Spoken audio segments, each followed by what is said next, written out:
Welcome to Kansas Ag Report. I'm Ken Rahjes. On this week's program, we talk with leaders of Kansas Soybean. Dwight Meyer from Hiawatha serves as president of the Kansas Soybean Association, and Bob Hazelwood from Barryton is chairman of the Kansas Soybean Commission. We caught up with them recently at the Kansas Soybean Expo. We also have features from the Kansas Soybean Commission and Kansas Department of Agriculture and weekly updates from the Kansas Livestock Association and Paragon Ag Advisors.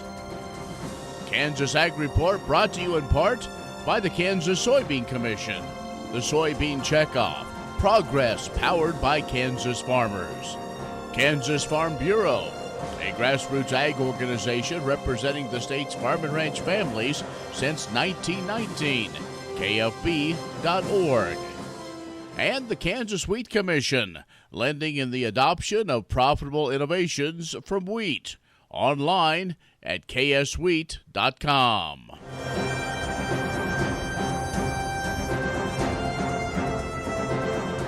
In agricultural news from agview.net, a report out says the BSE disease outbreak in the 90s will likely keep the European Union from easing its strict rules on food safety. That caution will likely continue, even though the U.S. President Trump is threatening to slap tariffs on car imports from the EU if the countries don't start importing more U.S. farm products. European food and farming exports to the U.S. worth $12 billion more than the imports that the bloc brings in from the U.S. Ag Secretary Sonny Perdue told EU officials last month that they should adapt food regulations that reflects sound science. But the report says there were very little optimistic ventures that the EU will agree to. European Union remembers the BSE outbreak and will not accept any lowering of its food standards. A trade specialist with the European Policy Center says no politician would support a trade deal that perceived as dropping those stringent standards. President Trump has long complained that the EU position on trade is worse than China. Well, a report issued by Broadband Now Research says the number of Americans that are without internet service is 43 million. That's double the estimate of 21.3 million from the Federal Communications Commission. The report also says the problem is worse than the FCC says in rural America. They say the discrepancy occurs because the FCC relies on semi-annual self-reporting by internet service providers using the FCC mandated Form 477. So if an ISP offers service to at least one household in a census block, then the FCC counts that entire census block as covered by the provider, even if the rest of the block doesn't have service. Broadband Now Research says it's examined the magnitude of this law by manually checking internet availability using FCC data and the source of truth for randomly selected addresses. Broadband Now Research says it believes that provider reporting or address level availability is the best and most transparent way to understand and quantify the digital divide. And cattle producers who have not yet started spring calving still have time to plan ahead. And a K-State University veterinarian notes it could make a big difference in having success this year. A.J. Tarpoff, beef veterinarian with K-State Research and Extension, notes that producers need to make sure they have the necessary supplies on hand, which may require buying or repairing items and the facilities. Then, he said, things are set in motion to manage the birth of new calves. He says calving books are a phenomenal tool. Could be just the little pocketbook where you write down things like who calved and when they calved and if there was difficulty and whether or not it was a male or female coming out. And one of the newest management techniques that can lead to successful calving is feeding cows at dusk. Tarpoff says there's been several research studies that show reliable results that a higher percentage of animals are born during daylight hours when you feed the cow in the late evening hours. This will also decrease midnight or early morning births, he says, which are hard on workers and can make the birth complicated if there are difficulties. So contact your local extension agent or visit ksubeef.org for more information. More on these stories and others, go to agview.net. Stay with us. More coming up. Kansas Ag Report brought to you in part by the Kansas Livestock Association, supporting members' business interests and meeting consumer demands. KLA.org. Oldie Seed Farms, carrying soil-specific seed. Find them on the web at oldieseed.com. That's OHLDE seed.com. And Kansas Corn, building the future at kansascorn.com.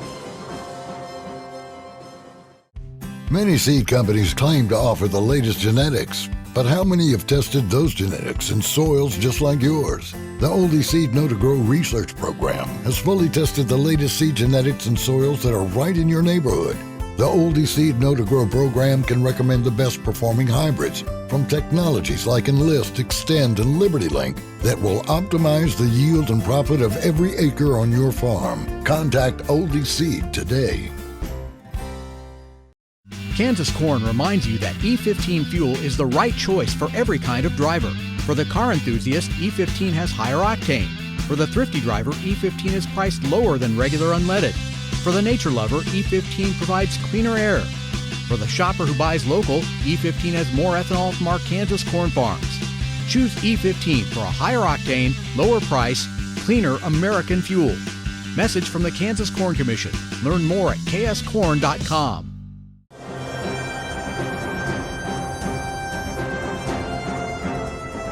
And joining us now is Dwight Meyer, who's a farmer from Hiawatha and the current president of the Kansas Soybean Association. We caught up with him here at their annual Soy Expo, and let's kind of talk about what's going on with the association. You had an opportunity to go through some policy things and really kind of major changes looking forward from that standpoint. Yes, this year we did get together, and the policy committee went through their policy resolutions, and we had some that we decided to make maybe some small changes on, but nothing really major stood out that we probably are going to maybe only have one resolution that we may take to Commodity Classic with us when we meet and have our American Soybean Association resolutions and our Kansas State caucuses. And again, this whole process starts at the grassroots level, from individual farmers to counties to state and on to Commodity Classic. Yes, it does. There are certain issues that we hear from our local farmers, and they bring the issues to our directors, and from there our directors may bring it to our meetings, and the policy committee will pick that up and study it and decide whether we currently have resolutions that cover that, and if not, why we will submit draft a resolution and submit it to the American Soybean Association to be considered at Commodity Classic. And kind of exciting, Kansan is chairing the 100th anniversary of the American Soybean Association, and so lots of things on the membership side of the industry. Yes, that is exciting that Charles Atkinson was able to become the chair for the 100th anniversary, and to me, I think that the 100th anniversary is definitely a milestone, and we certainly plan on the Soybean Associations continuing for many years in the future. Let's talk a little bit about the Kansas Ag Alliance, all these groups together that try to do their best to speak for one voice, whether it be the Kansas legislature or other issues that come up, to kind of put that full force of getting agriculture's message out.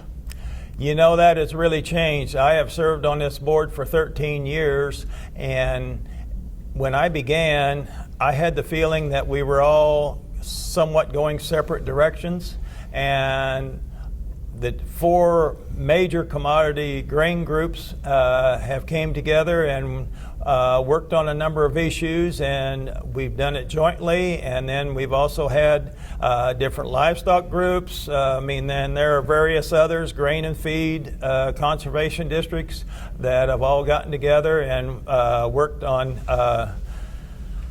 issues pertaining to agriculture to come up with a joint front, and I think it has turned out very well. Good. We appreciate your service to the industry, and thanks for doing this.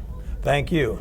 Dwight Meyer, who is a farmer from Hiawatha and the president of the Kansas Soybean Association, will be back with more coming up. The Kansas Ag Report brought to you in part by Kansas Grain Sorghum, growers working together. Learn more at ksgrainsorghum.org. Grass and Grain, online or in the mail, keeping Kansas farmers informed for over 60 years. grassandgrain.com. And agview.net, serving the Beef Belt and Western Corn Belt with reliable and relevant agriculture information. agview.net. Many seed companies claim to offer the latest genetics, but how many have tested those genetics in soils just like yours? The Oldie Seed Know to Grow research program has fully tested the latest seed genetics in soils that are right in your neighborhood. The Oldie Seed Know to Grow program can recommend the best performing hybrids from technologies like Enlist, Extend, and Liberty Link that will optimize the yield and profit of every acre on your farm. Contact Oldie Seed today. Kansas Farm Bureau has served farm families and rural Kansas for more than 100 years, and we're pleased to offer new healthcare coverage choices for Kansans in 2020 through Kansas Farm Bureau health plans. No matter what stage of life you're in, we'll have options that fit your lifestyle. Plus, our network of providers is one of the largest available throughout the state of Kansas and beyond. For more information, including the different plans available, or to get a quote, visit kfbhealthplans.com. Kansas Corn reminds you that E15 fuel is the right choice for every kind of driver. For the car enthusiast, E15 has higher octane. For the thrifty driver, E15 is priced lower than regular unleaded. For the nature lover, E15 provides cleaner air. For the shopper who buys local, E15 has more ethanol from our Kansas corn farms. Choose E15 for a higher octane, lower price, cleaner American fuel. Message from the Kansas Corn Commission. Learn more at kscorn.com.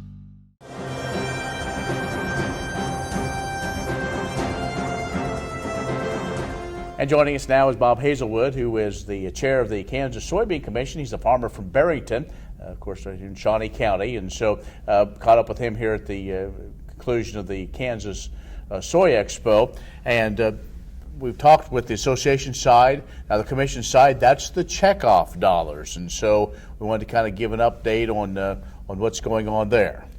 Well, in the middle of December, we had our annual meeting for our budgets and how we decide where we're going to invest checkoff dollars into projects for production, research. We also invest quite a few dollars in promotion of soybeans, whether it be international, and some of those things that we invest in the international market. We invest in helping, like the U.S. Meat Export Federation, in promoting U.S. pork in foreign countries. We also help the USA Poultry and Egg Export Council in promoting eggs and poultry in foreign countries. And the reason we do that is because the hog industry, the pork industry, and the poultry industry are big consumers of U.S. soybean meal, and a lot of it is Kansas soybean meal also. It is. It's always kind of interesting that I think every other row of soybeans is probably exported even away from the U.S. Yes, that is true, that every other row of soybeans is exported, but with the African swine fever issue that they're having in China, we've also felt that this is an opportunity to help promote more U.S. pork and U.S. poultry into this market, because they're going to have problems producing their own. So we feel that we need to be out front with helping these other groups to promote their product and make sure, because that'll still sell soybeans to those countries. Let's talk a little bit about the 19 harvest. We know that some areas just had a struggle. Kansas overall, I think, really not too many interesting stories. It just I know there was probably, and don't want to say that Kansas come out okay, because I know there's probably spots that individual farmers may not fared quite as well, but as a whole, the state had a 48 bushel average they were estimating at, and And acreage in Kansas continues to increase because, as we know, soybeans is one of the more profitable crops to be grown in Kansas now. So we're getting more acres, probably coming in from other crops, or planting. We're planting more soybeans. So as far as the checkoff generating monies for the commission for our investment in those projects, have a very stable. The last several years have had a very stable income stream. So. Let's also talk just a little bit about soy biodiesel. That continues to just be one of those bright, shining stars of soybeans. Soy biodiesel is it keeps doing well. We keep increasing. Also, not only soy biodiesel, but in the Northeast, the fuel oil heating industry up there has embraced bioheat, as they call it. Because as a cleaner fuel, because they were having competition from natural gas, so a lot of those distributors up there needed a product to beat, so they didn't lose the business. So they embraced bioheat. The Northeast, the cities up there in New York have just really embraced biodiesel also. And if you didn't know that the city of New York's got the largest truck fleet in the nation. And so they've really embraced it, and they can tell you that they've seen results, cleaned their environment, local environment up because of that. So very good, great, more new and good uses of Kansas soybeans. Bob Hazelwood, chair of the Kansas Soybean Commission, has joined us. We'll have more coming up. Next time you see a beautiful field of corn, reach out and thank the farmers who work tirelessly to raise corn for livestock feed, renewable fuels, and exports to feed a growing world population. The farmers on the Kansas Corn Commission work for Kansas Corn with grower-funded checkoff dollars that support foreign and domestic market development, research, promotion, and education to expand opportunities for Kansas farmers. To learn more, visit kscorn.com. Many seed companies claim to offer the latest genetics, but how many have tested those genetics in soils just like yours? The Oldie Seed Know to Grow research program has fully tested the latest seed genetics in soils that are right in your neighborhood. The Oldie Seed Know to Grow program can recommend the best performing hybrids from technologies like Enlist, Extend, and LibertyLink that will optimize the yield and profit of every acre on your farm. Contact Oldie Seed today. What if U.S. soybean meal were more than a commodity? If seed companies and the soybean checkoff built a better variety? That future is here. The time is now. To meet end-user demands, the soybean checkoff is investing in the compositional quality of soybeans, including meal.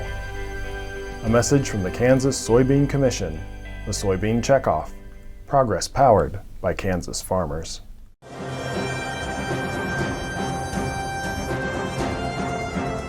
The Kansas Soybean Commission and Kansas Soybean Association are two distinct organizations that work together for Kansas soybean farmers. They aim to expand existing markets, develop new uses, facilitate agronomic research, and communicate goals and successes to farmers, industry partners, and consumers. Since 1977, the Commission has worked to improve the profit potential for all Kansas soybean farmers. It is a board of 9 volunteer farmers elected by their peers who are responsible for managing Kansas's share of the funds collected under the federal soybean checkoff program. The checkoff helps ensure a strong and productive future for soybean farmers. Through it, each farmer contributes 0.5% when selling soybeans. For example, $5 of $1,000, which grain elevators and processors collect at the first point of sale. The association is the voice for soybean farmers on local, state, national, and international issues of importance. Founded in 1973, its advocacy is made possible by farmers' volunteer memberships and industry partner sponsorships. It is the Commission's primary administrative contractor, but paying the checkoff does not make a farmer an association member. By law, the checkoff cannot do policy work, but the association can, with your support, by membership and sponsorship dollars.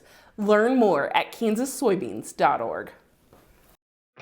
Next time you see a beautiful field of corn, reach out and thank the farmers who work tirelessly to raise corn for livestock feed, renewable fuels, and exports to feed a growing world population. The farmers on the Kansas Corn Commission work for Kansas Corn with grower-funded checkoff dollars that support foreign and domestic market development, research, promotion, and education to expand opportunities for Kansas farmers. To learn more, visit kscorn.com. Kansans have a new choice for Medicare supplement insurance plans. With Medicare supplement insurance plans from Kansas Farm Bureau, you have access to 4 levels of coverage, affordable rates, and service from an organization that's served Kansans for more than 100 years. For more information on Kansas Farm Bureau Medicare supplement plans, including rates and to apply, visit kfbhealthplans.com.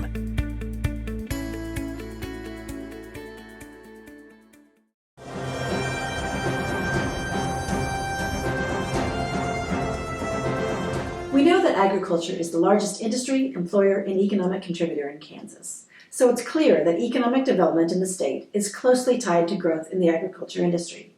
At the Kansas Department of Agriculture, our business development team works with any farmer, rancher, or agribusiness that wants to expand in size or product offerings. If you're considering growing your business, the Kansas Department of Agriculture invites you to participate this March in one of our agribusiness development workshops. We are hosting these 4 regional agribusiness development workshops to provide Kansas farmers, ranchers, and agribusinesses with resources, current business development opportunities, and organizational contacts. These statewide workshops are funded through a U.S. Department of Agriculture Rural Business Development Grant and will feature a variety of speakers representing local and state organizations with expertise in agribusiness and economic development. Workshops will be held the evenings of March 4th in Colby, March 11th in Parsons, March 18th in Ashland, and March 25th in Manhattan. Supper will be provided, so we ask that you register to allow us to have sufficient food and other workshop materials. Additional information on specific agendas, locations, and how to register for individual workshops can be found on KDA's website, agriculture.ks.gov/businessdevelopment, or call us with questions at 785-564-6700. The Kansas Department of Agriculture is committed to providing an environment that enhances and encourages growth of the agriculture industry and the Kansas economy. Grain sorghum is one of the most important cereal crops worldwide, and Kansas leads the nation in its production. Over the years, sorghum has been either exported, used in animal feed domestically, or for other industrial uses. Recently, its use in the ethanol market has seen tremendous growth, with 30% of domestic sorghum typically going to ethanol production. Kansas Grain Sorghum is committed to sorghum research, market development, and education. Learn more at ksgrainsorghum.org. The Kansas Wheat Innovation Center in Manhattan is rediscovering ways to get improved varieties and new genetics in the hands of farmers faster. Grower-led and checkoff-funded research initiatives are bringing about positive change. This grassroots leadership provides a strong voice in Topeka and Washington, D.C. Now is the time to partner with Kansas Wheat in moving wheat forward. Kansas Wheat Commission and Kansas Association of Wheat Growers. Farmers investing in their future and yours. Log on to rediscoverwheat.org.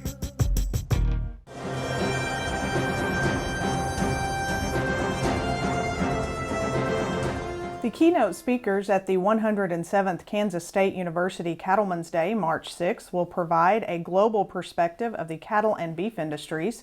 Select Sire's Vice President of Beef Programs, Lorna Marshall, will kick off the program by highlighting genetic and reproductive trends around the world. She will be followed by Oklahoma State University Extension Livestock Marketing Specialist Daryl Peel, who will discuss global protein supplies and opportunities available for U.S. beef to further expand into foreign markets. Topics for the afternoon sessions will focus on factors influencing the sale price of calves, the Mexican meat industry, ruminant digestion, forage sampling and analysis, and more. Registration for Cattlemen's Day is $25 if paid by February 28 or $35 at the door. To register online, go to ksubeef.org. The evening before Cattlemen's Day, Mitchell County, Kansas native Patsy Houghton will be honored as the Livestock and Meat Industry Council Stockman of the Year during the Stockman's Dinner. Houghton owns Heartland Cattle Company near McCook, Nebraska. The March 5th dinner will take place at the 4 Points by Sheridan Hotel in Manhattan starting at 6 p.m. Registration is $50 per person. Many seed companies claim to offer the latest genetics, but how many have tested those genetics in soils just like yours? The Oldie Seed Know to Grow research program has fully tested the latest seed genetics in soils that are right in your neighborhood. The Oldie Seed Know to Grow program can recommend the best performing hybrids from technologies like Enlist, Extend, and Liberty Link that will optimize the yield and profit of every acre on your farm. Contact Oldie Seed today.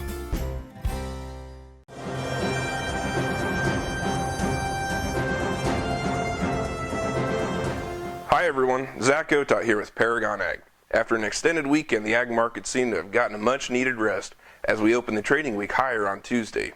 Wheat for once was leading the ag space into the green. Australia came out and lowered their expected production once again, causing this almost out of nowhere push higher. There is still the ongoing banter here at home about the lack of wheat acres planted last fall, as well as the poor stands on the stuff that did get in the ground. That being said, a guy can't count wheat out this early on. There's still a lot of time, weather, and potential for more headlines come harvest. The corn chart hasn't done a whole lot other than move sideways since harvest. However, there have been opportunities to lock in a strong basis for this time of year, even though the futures price really hasn't moved much. Soybeans are looking to build off of last week's positive move. A lot of the eyes are down in South America paying close attention to harvest progress. Reports are continuing to show signs of bigger yields and a bigger production. This is playing a big part in keeping the bean futures at bay. From a bean buyer's point of view, the Brazilian real is at a huge discount to the US dollar, meaning Brazilian soybeans are a lot cheaper than US beans. That being said, basis here at home is historically strong for this early in the year. Similar story to corn, at the moment futures may not be too attractive, but there are ways where you can lock in this favorable basis and get yourself in a place where you can still participate in a rally on the futures side. I know this early on, with all the headlines swirling, it's tough to make decisions when we haven't planted a seed yet, let alone harvest one. Looking at 2020, we have a ways to go, and we will likely see a rally at some point. But if this year is similar to the last 5, that rally is going to come when we know the least about the crop. Don't get caught looking this year and watch another rally come and go, but rather find ways to do more at higher prices. Questions? Give us a call here at Paragon Ag Advisors at 888-452-8751. I'm Zach Otot. Have a great day. Well, that's our show this week. Be social with us online, KansasAgReport.net. Like us on Facebook at Kansas Ag Report Television Show. And follow us on Twitter at Kansas Ag Report. I'm Ken Rahjes. Thanks for watching. We'll see you next week.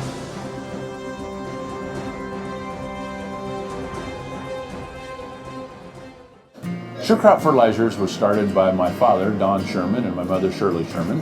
Family business that started in the 80s. We predominantly focus on plant nutrients and what we can do to give growers better responses with the fertilizer dollars that they do, and what we can do to make those things work better for the grower. We're based out of Seneca, Kansas. We work with growers in their soil analysis to figure out what they need, and then we can put those in a blend that gives them the best results, and so that we can deliver that direct to their farm so that they have those nutrients where they need them, when they need them, and so that they can apply them in a manner that's very efficient to them and works well in their planting systems and what they're doing.